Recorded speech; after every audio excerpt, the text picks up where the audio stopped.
Hey guys, welcome to a brand new episode of the Football Suite Chat Show. I'm of course your host Leon, and with me as always is Richard and head of social media Andrew. How you guys doing? Yeah, I'm good, thanks, mate. How are you guys doing? Pretty good. Yeah, pretty good. I'm sure. Did Richard enjoy? Go on, man. What was that? Did you miss me last week? Oh yeah. Well, I thought you missed it actually with the analysis with the Man United Liverpool match. I'm sure you would love to have had your half an hour ripping onto the Liverpool fans. Yeah, definitely. It would have been about 4 hours worth. Exactly. We would have gone and you wouldn't have even realised. Today's topics will be Thierry Henry, past and future, simulation, what can be done to eradicate this from the game, and then the Champions League draw review. So, let's have a quick talk. Obviously, Richard missed the previous episode of After the Match, the first episode, actually. If you want to check that out, you can find that in our video section. The Manchester United-Liverpool match, what did you think of it, Richard? Yeah. On a different day, that's, 5-4, 5-3, 6-3, 6-5. Yeah. I think a lot of people, don't get me wrong, it's the biggest game. As a Manchester United fan, I don't care about Man City and Arsenal and Chelsea, and beating Liverpool is the biggest game of the season. And it is for them. Them beating Manchester United, they didn't win the league last season, as we all know, but they released a DVD on they beat Manchester United twice, so as they normally do. Well, look, it was a game where on a different day, United probably get beat 5-2, 5-3. De Gea's probably had the game of his life. United were a bit shaky at the back. I just think that the difference between the two teams was the fact that United have got people that can put the ball in the back of the net, and as it stands at the moment, unfortunately, the two people that are paid to put the ball in the back of the net for Liverpool were both sat on the bench that were fit. I just don't understand it. Seems a very strange time at Liverpool at the moment, doesn't it? Especially after how you could put it, overachieved last year. Well, I just think if you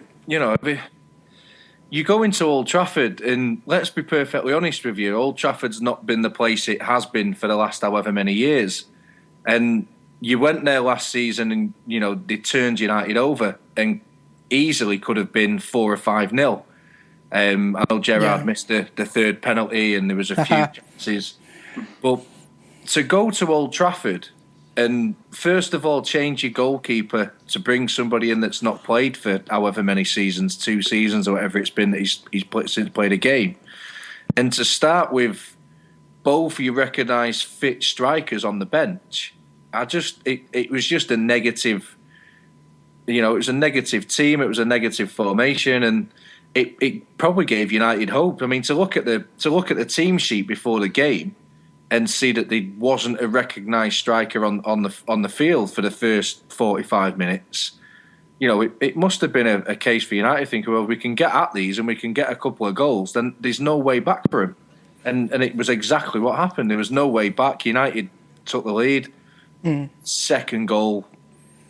I know we definitely had our own opinions on it on the match review special episode, but it did seem very strange. David De Gea did have the game of his life, and Raheem Sterling certainly didn't.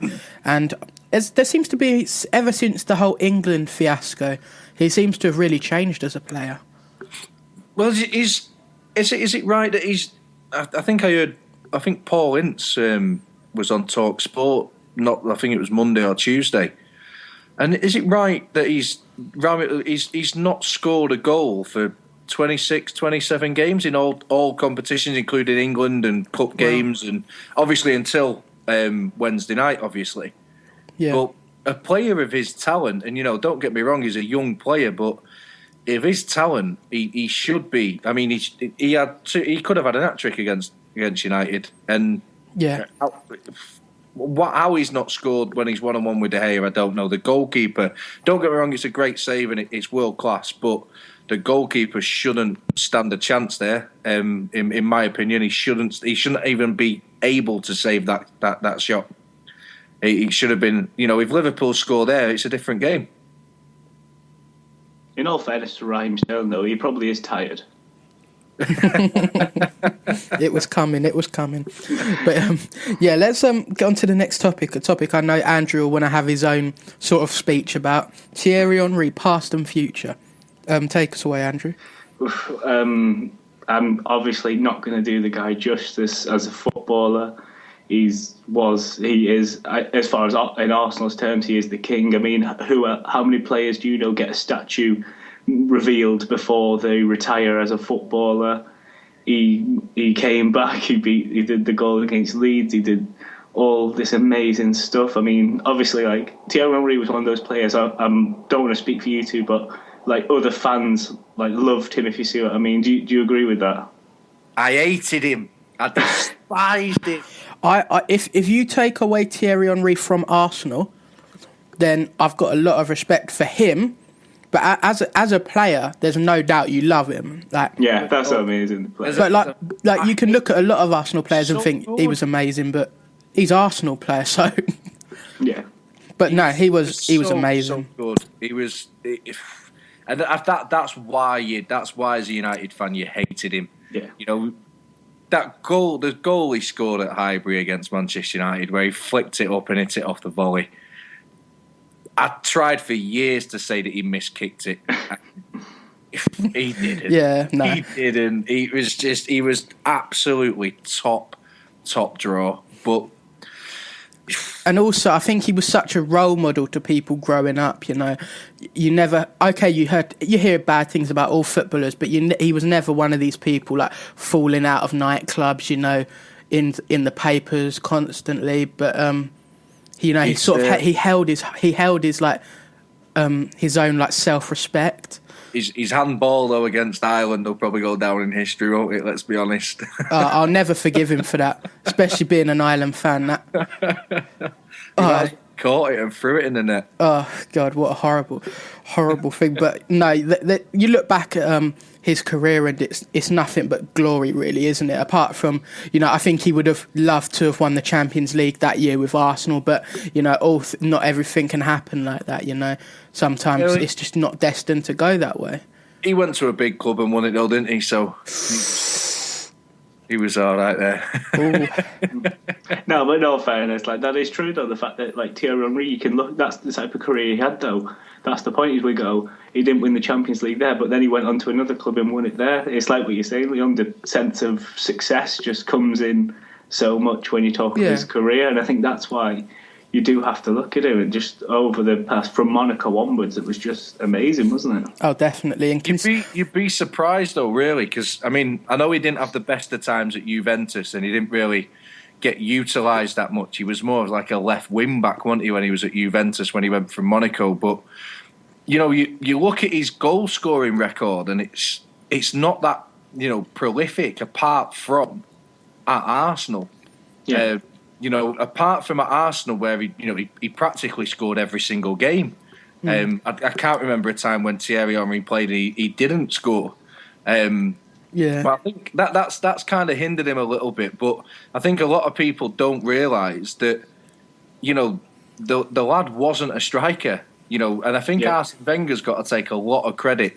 I know we've probably slated him a few times on this show, and you know, Arsenal fans are calling for his head and whatever it may be. But you know, he was bought as a left winger, and he turned him into at one point in the Premier League at that era, he was the most prolific striker in the Premier League. I mean, I'm just looking at his stats here for Arsenal. You know, 369 games, 226 goals. If for 1, 2, 3, 4, 5 seasons on the bounce, he scored 30 plus goals. Mm. You know, that's frightening for him. He's such an amazing player, and also the problem with him was he could do everything. You know, he could score these long goals. You know, he wasn't one of these players to just hang around in the box and tap it in, and that's what a lot of defenders had struggled with. Because you said about the Man United goal, you know, nobody expected that, but you kind of did from him because he would attempt those things. Where a lot of strikers, think of him, he had everything. He could take a player on. Was it Spurs? I think at Highbury. Yeah, yeah, from his own half. Yeah, he could do that. He could take a player on. He could hit the spectacular volley from the edge of the box. He was both-footed in the box. He got the little scrappy ones that were bouncing around the 6-yard box. He got his head on a few. I remember him scoring an equaliser for Arsenal at the Emirates, a header, in pretty much the death of the game it destroyed me because it was him. And it was like, of all players, I wouldn't have minded, it could have been anybody else, but of all players, it was Thierry Henry, and Terry Henry, as I used to call him. If he was English, he'd be called Terry Henry. That's Thierry Henry. So when you're looking back at Henry's career, do you think best striker in the Premier League? No. What do you think, Andrew?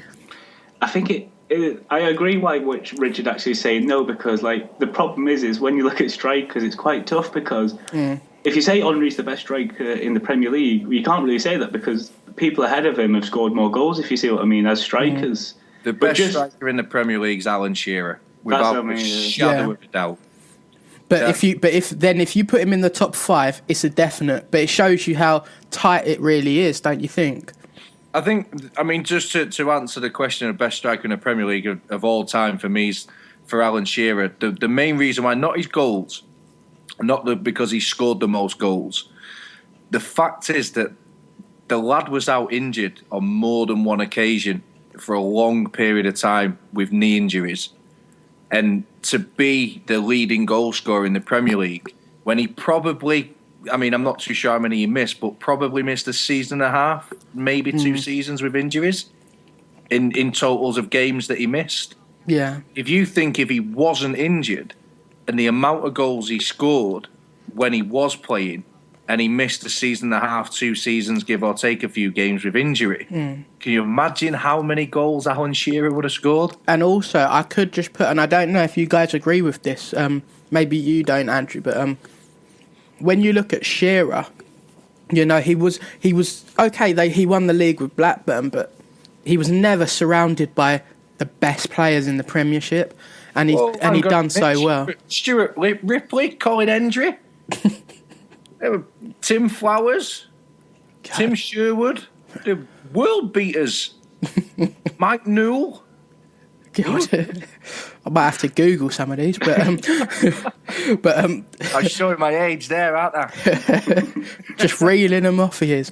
But no, but when you look at like Henry, you know, he had like Lundberg, he had Perez, he had Ferreira, he had Bergkamp. You know, he had some of the best players in like the world at what they've done, and you know, Shearer had not very good players. I'm not going to like individually like down people, but they weren't the best players, and Henry had pretty good team.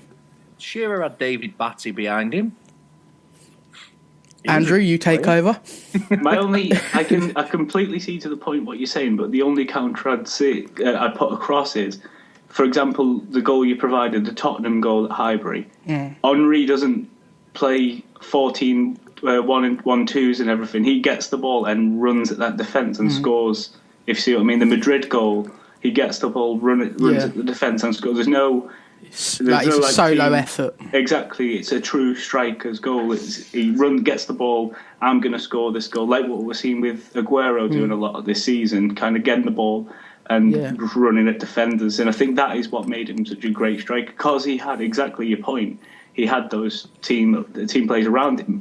But if Arsenal needed a goal, he could score. Like the perfect example is the Liverpool match in April 2004, when it was 2-1. He just grabbed that game by the scruff of the neck and said, "We're winning this." He showed it as a striker and scored a hat-trick that day.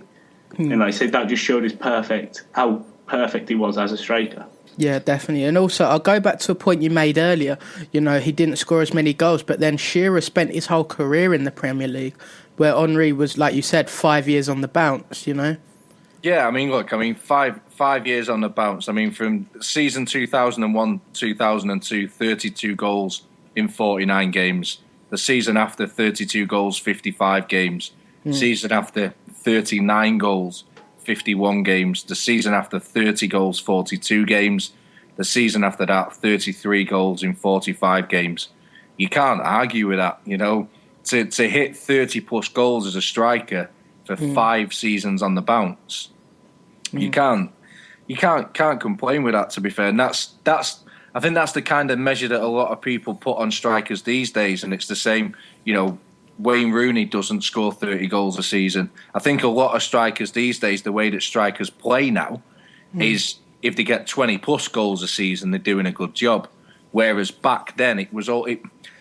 I sound so old saying this. Back then, it's only like 10, 15 years ago, but it was more as, back in the 90s, early 2000s, the Premier League, it was 4 defenders, 4 midfielders, 2 strikers. 4-4-2. Don't change it.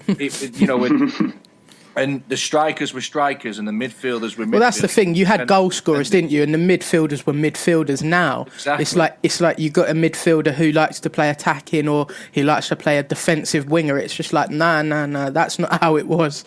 Yeah, and that's why you strikers were expected to score 30-plus goals a season because they were the strikers. Whereas now, if Wayne Rooney gets 20 goals a season, 20-plus goals a season, Juan Mata's probably going to get 15. Di Maria's probably going to get 15. Fellaini's even going to probably get 2 or 3. And there's your extra goals that your striker 10 years ago was getting because your midfielders and defenders weren't. Do you think that's why we're seeing such a big change in football? Because a lot of these midfielders, they don't actually know the role they play.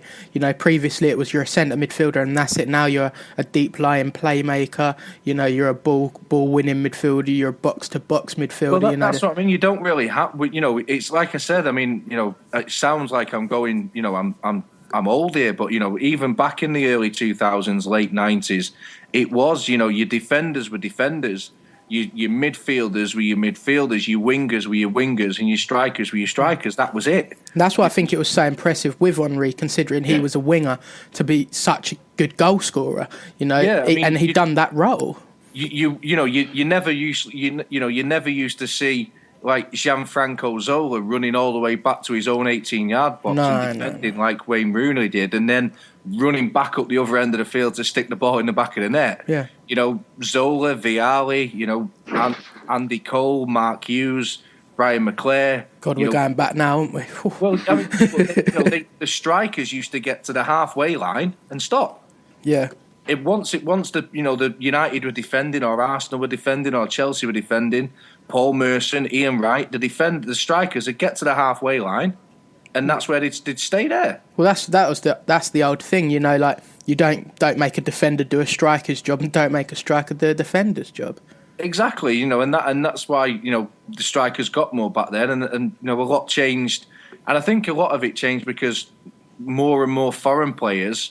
That was, I'm saying it changed. That was the English way of doing things. That was the way English people played football. Your strikers were your strikers, your midfielders were midfielders. But the more and more foreign people used to come in, your Viallis and stuff like that, and then Ravanellis, and the more and more foreign flair players came in. That's when the midfielders were more creative, and they'd start scoring a few more goals, and the wingers wouldn't stay out on the wing; they'd switch over, and that's when it started. And now, look at. I mean, you've just got to look at it this day and age. I mean, who'd have thought 12, 18 months ago that Antonio Valencia and Ashley Young would probably be the 2 best left and right wing backs in the Premier League at the moment? I didn't even think they'd be potentially. Well, I mean, United have gone 6 games unbeaten with pretty much them 2 playing left back and right back. Yeah. Would anybody have ever looked at Ashley Young and thought he's a left wing back? No, definitely not. But he's developed his game. United have changed the way they play, and it's suiting him the way he's playing at the moment. And that's just the way the game's changing. Yeah, definitely, I agree.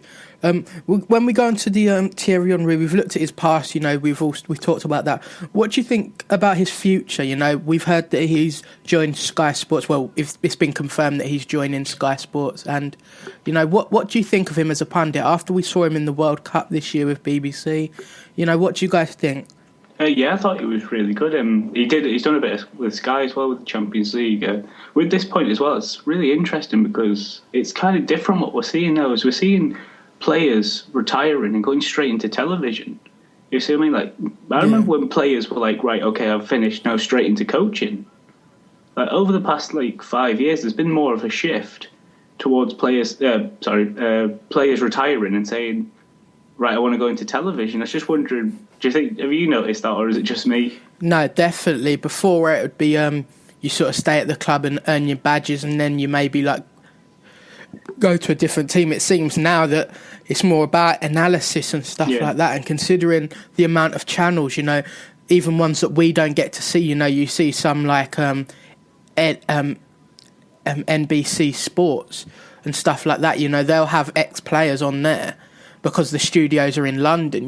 We only see Sky, BT and BBC, but there's a lot more out there as well. But I would prefer to see I don't mind seeing good analysis, but some of the ex-players, some of the ones coming through seem to be all right, but some of the older ones just don't seem to get new football, and it doesn't make it as good. Look at bar Gary Neville. I mean, are any of the pundits on Sky ex-players are any good, really? I mean, Jamie Redknapp just... Oh my God, I can't stand him. It doesn't matter what game that Sky Sports are covering. It doesn't matter what the topic is. The only thing Jamie Redknapp talks about is Steven Gerrard. That's it. But it seems like and this is no disrespect to Liverpool fans, got nothing against Liverpool. I've just got a thing against Liverpool pundits. Now, it seems like every time Jamie Redknapp is on there, he's like, can I sit next to someone who's from Liverpool? Just so that he can back him up and say 5 times every time. It's just ridiculous, and it's just annoying. And I just don't want Henry to be one of these ones where Arsenal, great club, Arsenal, great club, Arsenal, great club, because we don't want to hear that. We want to hear him say his proper stuff. And it seems like all the ex-Liverpool players that are on there, they could just not talk about how great Liverpool used to be. And, I think the fans would prefer you to hear your actual, you gunning them down, telling them how it is. I mean, if you look at it, I mean, honestly, bar maybe Gary Lineker and Gary Neville. I don't think Jamie Carragher's that bad. Oh, but I think he's good. I thought he was good. He's all right, but you can't understand the word he's saying. Subtitles on. Nah, fair point. You've got the. If you look at all the ex-players, I mean, even to the likes of Graham Souness, he's so bitter and anti every other football club apart from Liverpool, and it was nice to see him when Chelsea played him last year, though, wasn't it? Did you see his face when Jamie Redknapp pulled Chelsea out of the cup for the draw? Yeah, I've seen that. If Fox could kill, Jamie Redknapp would have died on the spot. But it looks like you could do whatever you want to him, and his facial expression wouldn't change unless you're talking about Liverpool's 5 times European champions. Then he'll smile. Other than that, it's just like, nope, you don't exist to me. But I think probably the best. I won't really call them pundits, really.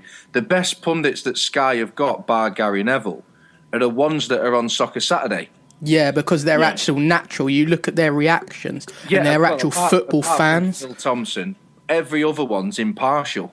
It doesn't matter that Paul Merson played for X club and he played for this club. Yeah, that's impartial. It doesn't matter who Matt Letizia played for, and it's the same. It's the same with the BBC. Bar maybe. I mean, Alan Shearer seems to be doing a good job. Fair play to him. But you've got the likes of Robbie Savage and David James and Michael Robbie Savage. You know what? I want to ask Robbie Savage. I actually want to say, what did you actually do in football? Because you talk like you've won European Championship on bounces, won the World Cup, won Ballon d'Or. The way he talks about football, you would think that he's won that, but he's actually done nothing. And if you happen to listen to this, Robbie, I don't like you. He won the Worthington Cup in all fairness. I mean, come on, guys. What else do you want him to do? He went in net for Derby once. That's what I mean. Ronaldinho never went in net for Derby, did he? Exactly. I'll take it back. That's it, man. You need to write an apology to him, I think. You won't see Messi putting on the gloves, would you? Exactly. That's true. No, Robbie, I don't like you. I make it known. No, but no, like we were saying about Henry, I hope he does well, because, you know, when we're watching it, we want proper analysis. You know, we want people that are going to talk it properly. And to be fair to him, when he was doing the Champions League last year with Arsenal, he did seem to be quite, you know, neutral. You know, he showed his love for the club, but he didn't go overboard saying, you know, oh no, everything's fine, I love Arsene Wenger, blah blah blah. Well, so you know, not got much to shout about, has he? Really, to be fair, at the minute. Andrew, you take over. I'm gonna leave it. Let's be honest. You know. No, that's true. It's not been great at the moment, but we're not talking about Arsenal. Right, let's go on to the next topic. Simulation, a topic I know that Andrew's interested in. What can be done to eradicate this from the game? I think this was the massive talking point of the weekend following the Chelsea-Hull match, especially. Definitely, yeah. With the especially Gary Cahill one. But I just wonder, Liam, what do you think of it as a Chelsea fan? Was that one a dive? You know what? If I think the Willian one was a dive, but I don't think the Cahill one was. You know, I think Cahill expected a challenge to come in and has just prepared himself, and I think he's just gone over. But I don't think it was a dive, you know, theatrical, oh my God, look at this. But no, it's still a yellow card, and I had my head in my hand when he done it, because I'm like, you're off now, because that's the second yellow. But, you know, the referee didn't do it, and that's another thing. Like I said previously, I think the referees are abysmal in this country. You know, just hold your own. Pardon? Come on, guys. Stevie Wonder could have seen that was a dive. No. I didn't say it wasn't a dive. All I'm saying is that I feel like he was expecting a challenge, so he sort of moved his body, and where the players were, he couldn't exactly have just jumped through. But all I'm saying is that if that would have been booked for a yellow card, I'm not complaining. Well, there's only really one way that this can be stopped, and let's be honest with, you know, the vast majority of fans don't like it. You know, there was a lot of Manchester United fans last season that got on the back of Ashley Young. Yeah. Quite a lot of them wanted him out of the football club. Even the likes of Ronaldo, United fans hated and Ronaldo. Chelsea with Drogba. Yeah, Drogba has said there was that little incident, wasn't there, a few years ago with Drogba and Jans Lehmann at Stamford That was Bridge. embarrassing. Oh my God, that was just embarrassing. But the thing is, you look at them, and they're like people that either play football or spend their time training to become such strong people, and they're doing that. You know, it's pathetic. I think the only way it can be stopped, and retrospective bans, maybe after the game, that was a dive, you'd already been booked, it would have been your second yellow card, you missed the next game, or, you know, you've dived there to win a penalty, it's a yellow card, whatever it may be. I just but to be fair, retrospectively, yeah, it would be good to go back and potentially give a yellow. It doesn't change that game, though. No, exactly, and also, as much as I want us to... Yeah, go ahead, mate, sorry. The only way it can be stopped is forget about yellow cards. If a referee thinks you've dived, it's a red card. Straight red card. Doesn't matter where you are on the pitch. If you've dived, red card. It'll cut it out and then have the panel after the game. And if the referee's got it wrong, then the red card's rescinded. Oh, that just stop it, nip it in the bud straight away. Red cards, 3-game ban if you dive, 3-game ban, and I'll guarantee you, it'll stop it. It'll cut it out of the football. It'll cut it out of the Premier League. But also, go on then. Yeah, all I was going to say was that obviously I'm a Chelsea fan and I wanted us to win that match. But like I said, if Cahill would have got booked and gone sent off, then, you know, I'm not complaining about that. The only thing I'd be complaining about if I was a Hull fan is, okay, you've sent this guy off after the match after looking at it from the cameras. They're down to 10 men then. You know, that game's in our favour. So, you know, you've got to look at it from that perspective. You know, it's all good banning him after, but then that's going to make no difference to the team on the day. But then if you get banned after the game, that affects, you know, let's say, for instance, Chelsea are playing Hull. It's, you know, 45 minutes into the game. Hazard dives to win a penalty. Chelsea go on to win the game 3 or 4-0, but it's a clear dive and he would have been sent off in that game. If he then gets the ban afterwards and he gets the, you know, it's a red card, he's dived, he should have been sent off for it because the ban's now a red card. But United next week are then playing Newcastle, who are 2 points behind Hull with a game to go, and Newcastle win that game because Hazard's been not in that game and he's not the threat and he's not going to be the danger because he's not playing. Newcastle win the game and Hull get relegated and Newcastle don't. You know, it needs to be in that game. And I think the best way is, you know, the referee's made an error. He's bottled it because it's at Stamford Which we've seen so many times this year. If that was the other way round, if that would have been a Hull player diving, he would have thought twice about booking him and sending him off because he's bottled it at Stamford Bridge. Yeah. Ban the ref. Like I said, I've said previously a number of times, I'm sick to death of these English refs. You know, they're ridiculous. I watch Champions League, I watch different leagues, and you don't get this. You don't get it as much. Obviously, I'm not saying he has to be perfect to make every decision right, but, you know, be consistent. If you're going to book a player for doing exactly the same tackle that you just let go, you know, just be consistent. You know, it really gets on my nerves. I think that the only way stuff like this can be rectified is obviously these punishments in the actual game. You know, we've got video technology and whatever else, and I don't want that. I don't want video technology. I don't want it to be like American football. I didn't even want goal line technology, to be fair. Well, no, neither did I, but it's actually quite exciting, isn't it, a little bit? Only when you're at home and you watch it on the TV and you think, oh, it's good how they done that. But then even after, I still prefer if we didn't have it. But what was you going to say, Andrew? I interrupted you a moment ago. No, that's fine. I was just going to bring up a bit of a counter-argument to Richard's point about the straight red card. I love the idea, but it's just exactly what Leon said. I don't trust our refs to call it's a dive or not when the severity is a red card, because I think refs would get it wrong a lot of the time. And even though, like you're saying, there would be that retrospective panel to go, oh, he got that wrong, as you're saying, the match is already affected by then. And I think a lot of it as well is with referees, and I think the reason why a lot of referees bottle making big decisions, especially for the home teams at the big grounds like Anfield, your Emirates, your Old Traffords, your Stamford Bridges, is I think a lot of referees remember the backlash that came with the sending off with Clattenburg at Old Trafford, Chelsea and Manchester United. You know, the red card for Ivanovic was a straight red card. He was last man. He brought him down. That's no one's ever disputed that. But Fernando Torres dived. Fernando Torres dived. Johnny Evans didn't touch him. Yeah, he went in to win the ball. Yes, there was a tackle made, but he missed the ball and he missed the player. Fernando Torres there's got a chance to go one-on-one with a goalkeeper, and he decides to throw himself on the floor and to possibly get Johnny Evans sent off to even up the numbers.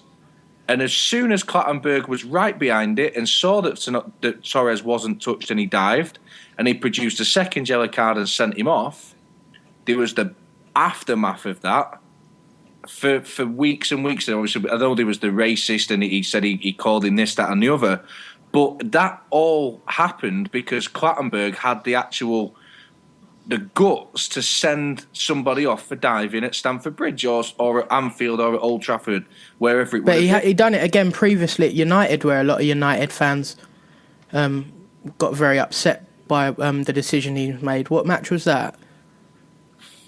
Wasn't that Liverpool last season? Where was it? Sturridge dived to win the penalty. Yeah, he dived to win a penalty, didn't he? And he gave the penalty.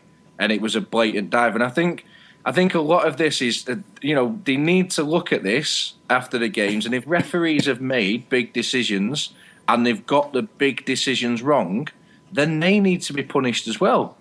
But I think if you look at the big games and then you look at the referees and the amount of decisions that they get wrong, what's a punishment for them as well? Is a punishment going down to the championship for 2 games? Because that doesn't really seem like a punishment to me. I mean, look at what's his name? Is it Martin Atkinson who refereed United Liverpool? Yeah, he should have been nowhere near that football match. He came very, very close on a number of occasions to spoiling the football match. He was throwing yellow cards out for absolutely everything. And then Balotelli comes on the pitch in the second half, throws 2 or 3 players to the floor and doesn't get booked. He's the big referees need to be reffing the big games. And really, if you think about it, apart from Howard Webb, England don't have that big referee that's prepared to make that big decision, that's prepared to send. Howard Webb didn't care that he used to send Vidic off every time United played Liverpool at Old Trafford. Vidic was petrified of Fernando Torres, and he got sent off every time we played him. And if Howard Webb was reffing, straight red card. No questions asked. Yeah, it's at Old Trafford, but you brought him down. You might have brought him down on the halfway line, and he's still got half of the pitch to run, and a defender might have got back, or he might not have scored. But as far as I'm concerned, you're last man. The rules are red card, off. See you later. Yeah. What do you think, Andrew, to what Richard just said? Oh yeah, I mean, I agree with, like you say, those 3 could probably do a show compiled of how bad our English referees are, and like I say, I mean, Richard's spot on. I don't think of a ref who stands out after Howard Webb retired. I mean, I think Mark Clattenburg's been given that role, but I don't think he's earned that role. Yeah, it's the sense that the guy goes, so then there's just somebody who comes into their place not deserving it just because the guy at the top's left. Yeah. Yeah, definitely. Well, that's exactly that. That's what it is, and the thing is you don't. You look at all the referees from round the world, and you look at them, and these strong referees that are refereeing European Cup finals and World Cup finals, and constantly making the big decisions, and 95% of the time getting the big decisions in games right. It's more and more often that the referees in this country are getting the big decisions wrong. Yeah, and I know it's only a red card, and it's only going to be a player that misses a game for, we're not talking, life or death here, but we're talking about millions and millions and millions of pounds for teams to stay in leagues, not get relegated, finish in certain positions. And for teams like Hull to have a man sent off and be punished in the way that they were at Stamford Bridge, for all we know, if Hull could have gone on and got a point out of that game, and that point could have been the point that keeps them up at the end of the season. Yeah. Or it turns their season around and they go on a run where they don't lose for 4 or 5 games. Now they've got beat by Chelsea. They've had a man sent off in the game because the players got so frustrated with the referee that they then started putting in some, hefty challenges and get a player sent off for it. And now all of a sudden Hull are without a player for the next game when it should have been Chelsea, and they're more than likely going to lose the next game. Yeah, definitely. I like I said with this, like I said about Cahill, if he'd have got sent off, it wouldn't have been a big deal for me because he's done it. But I would prefer if the referees had the bottle to just be consistent. If they're consistently making wrong decisions, like he's card happy, but was consistent with it and done it to every single player, then it's different. But if he's, and obviously home advantage and stuff like that comes into it, but the fans don't matter. The fans aren't going to run onto the pitch and do anything to the referees. It happens every once in a while, but it doesn't happen every match. The decision you make goes down to the board. The the referees officials. So the only people you're going to get in trouble with is them. You know, we've seen that with the Mark Kattenberg thing. Whether he did say it or he didn't, you know, nothing happened. You know, so I don't know what they're worried about with the hometown. It's just, look, I mean, as long as I think a lot of it came in, didn't it, with a simulation and stuff with foreign players, and it you know, a lot of, you know, like a lot of pundits have said over the last 7 days, you know, it's applauded in countries like South America and Spain and Portugal. It's classed as good that they've done something to win the game, or they've cheated their way into, you know, sure, winning it was a free Maradona, kick. didn't we? Well, yeah. I mean, that's the way they play. They go down easy, and that's why you go back and you look at the hard men of football, and Roy Keane went down, you knew he was injured. Patrick Vieira went down, you knew he was injured. Mark Hughes went down, Vinnie Jones, Julian Dix. These players, if they went down and you thought these are, they're injured, you never really thought that Roy Keane would throw himself to the floor just to win a free kick. But I think, in all fairness, whichever way round they go about it, whether it's retrospective bans, whether it's changing it to a red card, whether it's sin binning that I know they've been talking about for a while, and players leaving the pitch for 10 minutes and whatever else. You do that, and then you got to change it for the whole of football. I don't think it's going to change, though. I don't think it'll stop. It's not going to stop that player in the box thinking, right, I'm going to go down here. It's not going to stop the player, that's... I mean, look at... was it Barkley the other day? He got booked for diving, the Everton-Man City game. He got booked for diving in the second half. Yeah. For exactly the same incident... let Man City get a penalty. Yeah. James Milner didn't dive. He didn't get fouled. He didn't look for a penalty. He got up. He carried on playing. The referee gives a penalty. Out of nobody in the ground was expecting a penalty. Then exactly the same incident in the second half when Lampard does exactly the same as what the defender did. Jagielka did. He nicked the ball off him. And he books him for diving. Yeah, let's not mention Lampard, but no, I agree with what... Super Frank. Hey, he's Super Frank Lampard now at Man City, and he's scoring goals for fun. Like I said, I would have more respect for him if he had just gone to Man City, personally. But the whole New York City. This way's better, though, isn't it? Because this rubs it into the Chelsea fans a little bit more.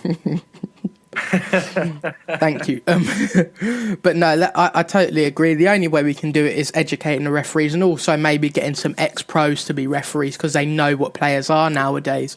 I've never understood it. I've never understood why a footballer never goes into officiating. No, I don't. I mean, I know there's a lot of it that might be saying, they'd be biased and things like that, and if it was an for instance, if it was Ryan Giggs that spent his entire career at Manchester United, you'd probably expect him to give the 95% of the decisions to Manchester United. But let's not forget, these referees, they're football fans. Yeah. They still, Clattenburg might absolutely despise Manchester United. If I was a referee, I'd despise Liverpool, and I'd do everything I can to make sure they didn't win, but I'd do it honestly. These referees, they do it honestly week in, week out. They don't purposely go out and go, right, lads, today we're going to do this. We're going to make sure that Chelsea win. We're going to give a red card to Vidic, or we're going to make sure that's not offside when it is. They don't purposely go out and do it. They're all impartial. Also, it's the linesmen as well. They're awful. In fairness, though, let's be honest with the one at Old Trafford. Nobody really saw the flick on from Van Persie until they actually slowed it down. I thought personally, I did see Van Persie head it on, but I thought the replay made it worse, because the replay made it look like there wasn't even a deflection, but in full speed, it did look like it made quite a big turn. I don't know if you agree. It didn't matter. It was only Liverpool. Don't worry about it. Was matter though, wasn't it? But no, what do you think, Andrew? Your last thought of simulation? It was actually quite interesting. Just go back to your last point. Then you said about our linesmen being awful. I was actually going to, just at the end of this, actually say, in all fairness, I think we have the best linesmen in Europe, actually. You think so? If you look at their their rates at how much they get right, it's in the upper 90s. I mean, we're talking about players running as fast as Raheem Sterling, getting the ball kicked across the field, and they're saying, "Yep, he's offside," and I know he's offside. I think that is amazing. Like, for our linesmen, our refs are absolutely awful, but when the linesmen, I mean, I think personally they are one of the best in Europe, and just on the terms of simulation, I think Richard proposes one of the best things I've heard in the sense to get professional footballers as referees, because they know how it is. They know all the tricks, how people do it, and that's how we get out of the game. It's not knowing it, though. It's knowing a player's reaction. Yeah. That referee, for instance, at the Council House when City were playing Everton, that referee is experienced enough to see that not only did the players not react to it being a penalty, but the fans didn't react to it being a penalty. There was no reaction from anybody on the field. James Milner he falls over because Jagielka's took the ball off him, and he jumps straight up onto his feet to try and win the ball back. If James Milner thinks he's been fouled, he looks at the referee, he puts his arms out, he's, "Hang on, ref, what's going on here? I've been fouled." You know, Yaya Toure probably jumps in front of the referee and says, "What's going on here? What's happening?" The biggest thing in football, and nobody ever gets onto it, when a defender has fouled a forward in the box, what's the first thing the defender does? Puts both his hands up in the air and looks at the referee and goes, "I've not touched him. I didn't touch him." Jagielka didn't do that because he knew he'd not touched him. He took the ball and he went on to play it. Yeah, the referees need to know. They need to be educated on the fact that you need to look at a player's reaction. You need to know. There's a very, very good story actually. What was his? Dermot Gallagher, the referee when Roy Keane tackled Alfie Haaland. You know, that mistimed one at Old Trafford. He was about a millimetre away from the ball, and Alfie Haaland did a backflip and it ended his career. That one. I don't remember that. Yeah, I remember that one. Do you not remember when Roy Keane went for the ball? Yeah, of course. Sorry, yeah. When Alfie Haaland had kicked the ball away, somebody caught it in the ground, and then about 4 days after the game had finished, Roy Keane tackled it. It was that one. The reason the referee didn't actually see that. The referee didn't even consult his linesman for that one. Do you know why he sent Roy Keane off? Because David Beckham turned to the referee and went, "It was a booking, that ref. Only a booking." And his response was, a player never... He said, "I knew as soon as David Beckham said it's only a yellow card, that ref, he knew it was a bad challenge and he knew it was a red card because a fellow player will never ask a referee to book somebody." He knew because a player's reaction, David Beckham instantly turned around and went, "It's only a yellow card, that ref." He had the intelligence to know that that's a player's reaction because the players knew that was a bad challenge. Yeah. And that's the difference. You know, the standard of refereeing has gradually decreased in this country from back in the late 90s, early 2000s, when we had strong referees that weren't afraid to send players off at Old Trafford, weren't afraid to send players off at Stamford Bridge or at Highbury, weren't afraid to give penalties. We don't have them referees anymore. We don't have them. No, definitely, I agree. Let's get on to the next topic. It's the Champions League draw review. What did you guys think of this? Who did Liverpool get? Who did United get? Oh, we're having a season off. We're enjoying it even more actually because the Scousers got knocked out in the group stages. Oh, leave the comments on what you think of that. But what did you guys think of the group? Of the draw, sorry. All I can say is finally, it's not Bayern Munich or Barcelona. I can't actually believe I've actually lived a day to actually finally see Arsenal not draw a ridiculous team who's going to just knock them out quickly. Probably knowing this, Probably going to get knocked out. Probably going to get knocked out by Monaco. It'll be a nice day out anyway. Nah, but you definitely got more of a chance with Monaco. I think Chelsea PSG is definitely going to be a good match. I think you should do PSG though. I mean, you did them last year, didn't you? Yeah, it was that was a really good match as well, both sides. I mean, obviously away, I think we let it slip a little bit, but Demba Ba came through in the end and we managed to get the victory. But Manchester City, Barcelona, what do you think, Richard? That's Barcelona going through, isn't it? No, look, to be perfectly honest with you, and I've been saying this now for a good number of seasons. Mm. There's no reason why on their day Manchester City cannot beat any of the top teams in Europe. Mm. There's no reason at all. If you look across their entire team, let's be honest now. Man City have had this team together, bar the odd 1 or 2 additions now. This team's been together now for a good 2 or 3 years. Mm. Company's settled in now. Yaya Toure, you've got Silva, you've got Nasri, you've got Clichy, Joe Hart, Aguero. These players are all bedded in now. They're all settled in. It's the odd 1 or 2 additions. It's not like it was when they first went into the Champions League and it was a team of new players that hadn't been together very long, different languages, different way of playing things. Yeah. They're now a team that play week in, week out on a consistent basis. Would I be surprised if Manchester City beat Barcelona? No, I really wouldn't. I wouldn't be surprised. They should have beat them last season at their own ground.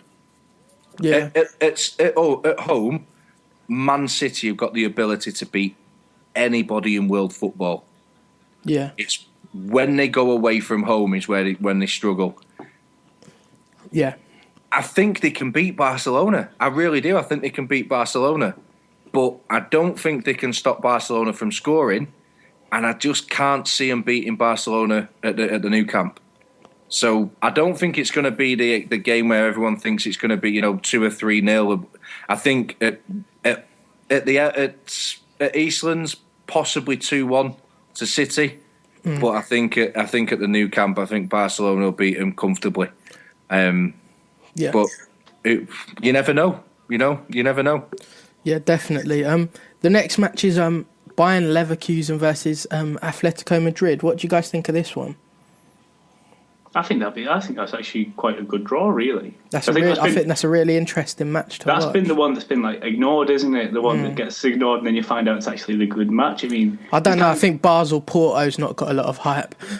Yeah, that's true. Yeah, that won't be getting much viewing. That's not going to be aired on TV. On the red button. Yeah, definitely. A match that is really interesting, I think I'll have to watch this one, is Juventus Borussia Dortmund.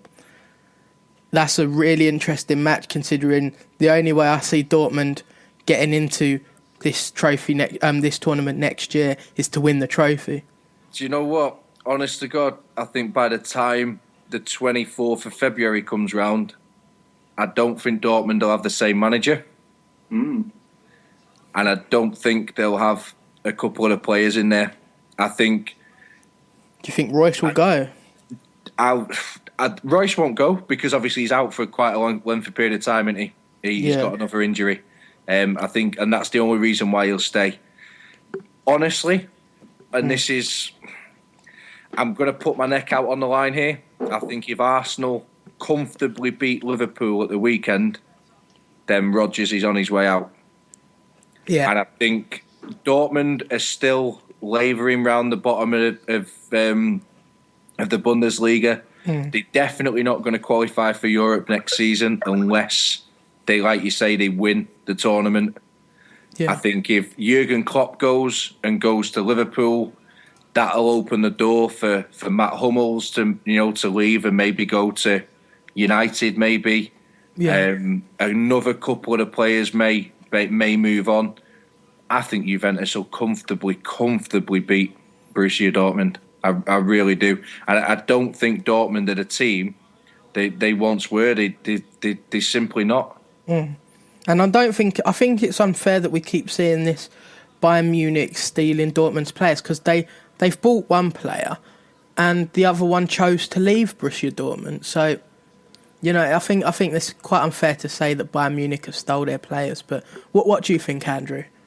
I think Richard's kind of saying it right there. I think by the time February comes around, I mean, even if Dortmund are anywhere near where they are now, the focus is just going to be on the league. It can't be.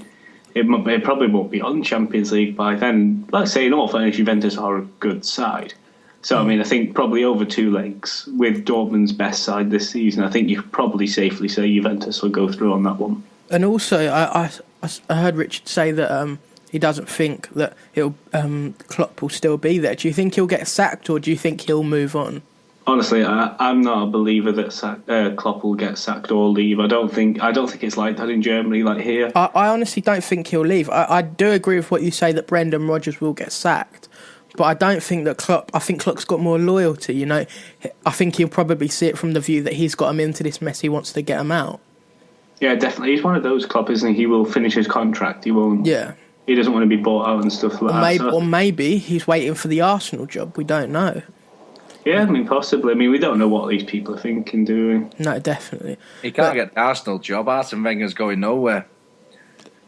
Well, we don't know. We'll see how bad he does. Arsenal will never get rid of Arsene Wenger for one reason and one reason only. Twitter, when Arsenal get beat, would not be the same place without Pearson. Arsenal fan TV. Throwing himself about. I absolutely love it. I've never, ever... It's brilliant. So I thought full-time Devils was sort of depressing at points, but Arsenal fan TV blew that away for me. It's brilliant, and it's absolutely superb. I know you're probably thinking I'll stop talking about Arsenal, but we can't. We can't. But no, the next match in the draw was Schalke versus Real Madrid. I think we can safely say that Real Madrid will walk that. Yeah. The game after, Shakhtar Donetsk versus Bayern Munich, another. I don't think's going to change it. And then obviously Andrew. Hang on a second. Bayern Munich have still got to go to the Ukraine in February. True. We need to take a lot of stuff into account here. It's the same with Real Madrid. Real Madrid, the first game is away from home on the 18th of February in Germany. It's going to be freezing. True. It's going to be possibly snowing. It's going to be an evening game, as they all are in the Champions League. It's going to be cold. It's going to be windy. That's not an easy place to go. Going to Germany is not going to be an easy place to go. The same with Atletico and Bayer Leverkusen. Atletico Madrid, the first game, the 25th of February, is away from home. That plays a massive, massive part in it. And it's the same with. I mean, I know the Germans are more acclimatized to colder climates, but Shakhtar Donetsk on the 17th of February, it ain't going to be bliss. I'll tell you that for nothing. Yeah, that's true. That's true. But that's with the home game, though, isn't it? Though you could say, do you see what I mean? Like in March, if Bayern Munich say lose 2-1, you could easily see them scoring 3 at home. Yeah, and obviously I'm not saying that Real Madrid aren't going to go through against Schalke, but what I'm saying is, it's not going to be possibly the 4-5-6-0. It probably will be. But it's not that's not a banker. That's not a home banker for Real Madrid to go to Schalke on the 18th of February and turn them over. No, yeah, that's what I'm saying. I'm just saying that there could be a tough game, that first one, but there's always the second leg in March in Spain or in Munich where if it's a close game in the first one, it won't be in the second. That's why I kind of say that those are quite formalities, because there is that second leg. Yeah, I think, and obviously that as well with Manchester City, the first leg's at home. I think City would have preferred the first leg to have been away from home, and obviously then know what you're up against. If they get beat 2-1 at the Nou Camp, right, okay, guys, all we need to do is not concede and score a goal.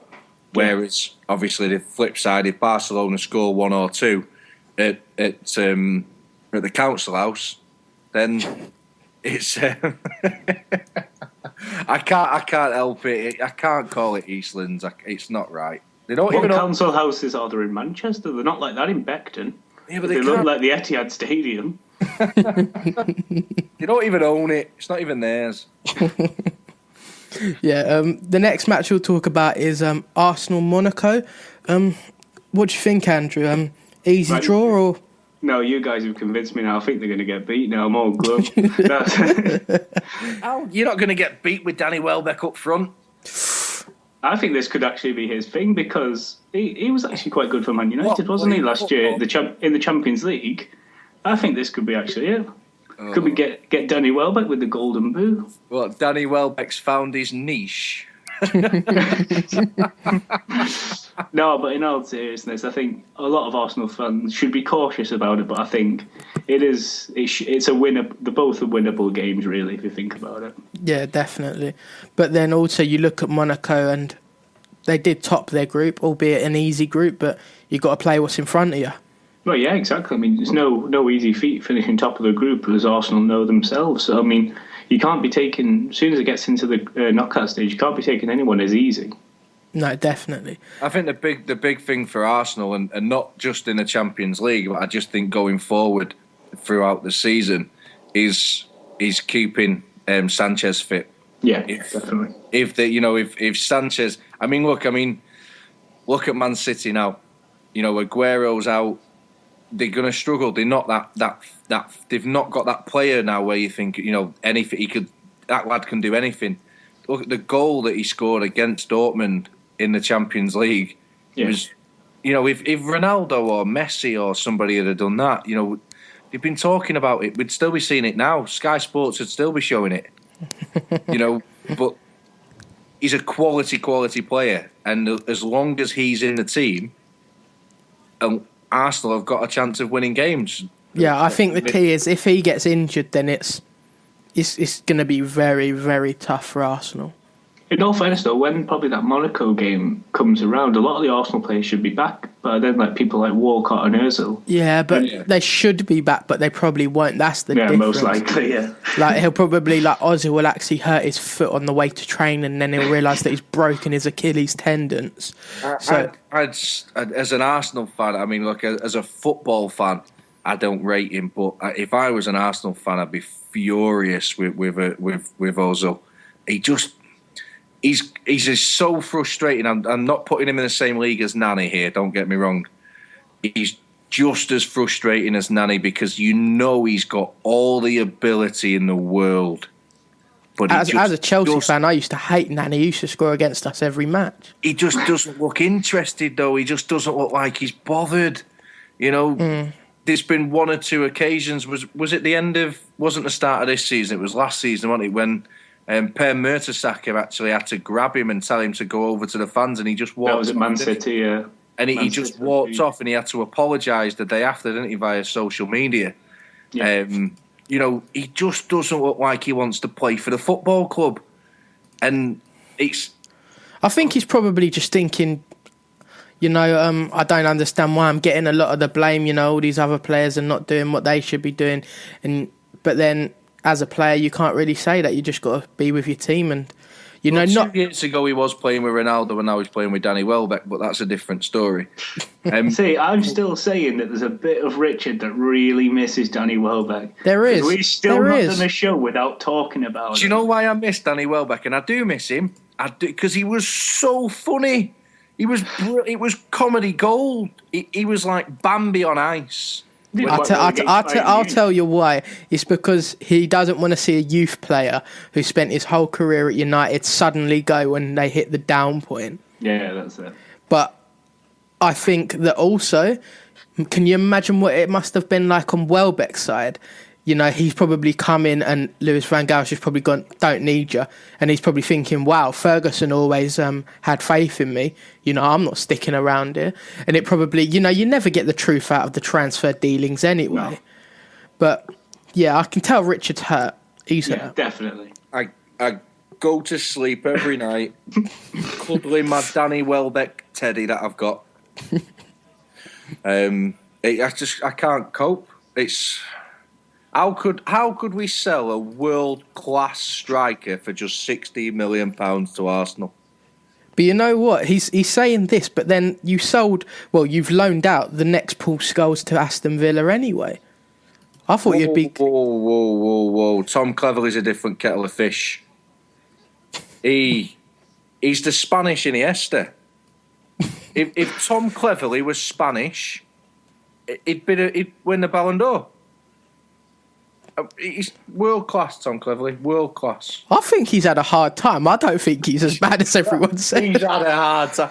Tom, you don't think he's as bad as... Right, I'll tell you what, I'll find you a YouTube clip where he's on his own and all he's got to do is pass the ball to the person that's 5 yards away from him and he kicks it 40 yards into the crowd.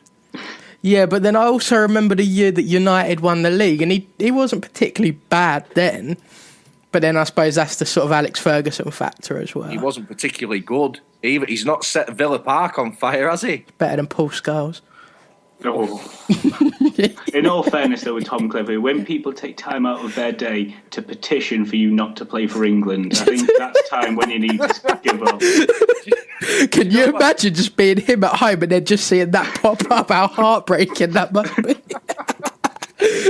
I'd have hung up my boots. Yeah, I'd have just gone, I'm not doing this anymore, leave me alone.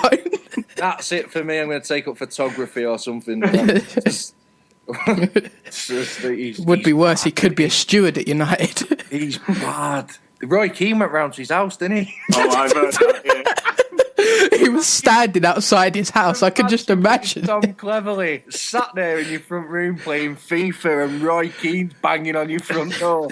He proper pretended he wasn't in, didn't he? He was sitting in the CCTV. He was sitting in the CCTV room thinking, God, please, the police, please. I bet do you know what? I bet he was absolutely petrified. But the thing is, you think about that. He said Roy Keane came to his house and wanted to sort him out. I was just like, what?